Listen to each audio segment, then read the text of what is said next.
Hey guys, how's it going? Laura with Garden Answer. Today I want to talk about what to do with spring flowering bulbs after they're done blooming. So these right here are some of the La Belle Epoque tulips that I planted last fall. We did a video about it. They did beautifully. In fact, I posted tons of pictures because they were so gorgeous. But now they're at a point where they're looking a little unsightly. So what do? Can we take them all the way out? Do I have to look at this all season? So what I'll do first is I'll go in and deadhead them. I'll just take out the bloom stalk. That's totally fine. So I'll just go down to the first set of leaves and just pop off the bloom stalk like that, but I leave the foliage, and this is super important. You want to leave all of that green healthy foliage because they're still growing, they're still working, they're still absorbing sunlight, and the sunlight turns to energy, which goes down and feeds the bulb for next year. Now the foliage will only remain like that for just a couple of weeks, and it'll start to yellow, it'll start to kind of flop over. At that point, you can cut it off at the ground. In fact, I've got an example of it right to my right. Let's move over there. So see right here, we've got some tulip leaves that are starting to yellow. That means the bulb is done. It's starting to go dormant because it is starting to get a lot warmer outside, and these bulbs will go dormant during the hot summer months.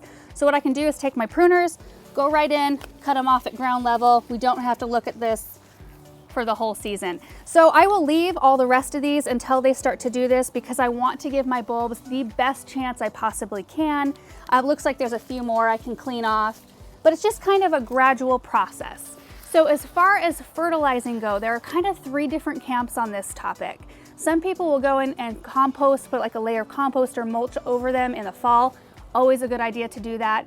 That compost or mulch works its way down into the soil and can kind of condition the soil and feed whatever plants it's around. And then some people like to fertilize early spring and others late spring. In fact, I have some bulb tone here, which I like to use. The directions on the back of this bag actually recommend that you fertilize right when the bulbs are done blooming, which I think would work if you were on it.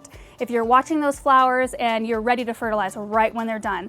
I tend to want to fertilize a little bit earlier, so I'm kind of in the early spring camp because I feel like with an organic fertilizer that's a slower release, I want them to have enough time to absorb those nutrients and utilize them. Even though those spring flowering bulbs, all the energy they need to bloom is stored in that bulb from the previous year, they're still expending a ton of energy. And I like to give them a little bit of extra nutrients, a little bit of extra help. That way it ensures a really good stand of flowers from year to year.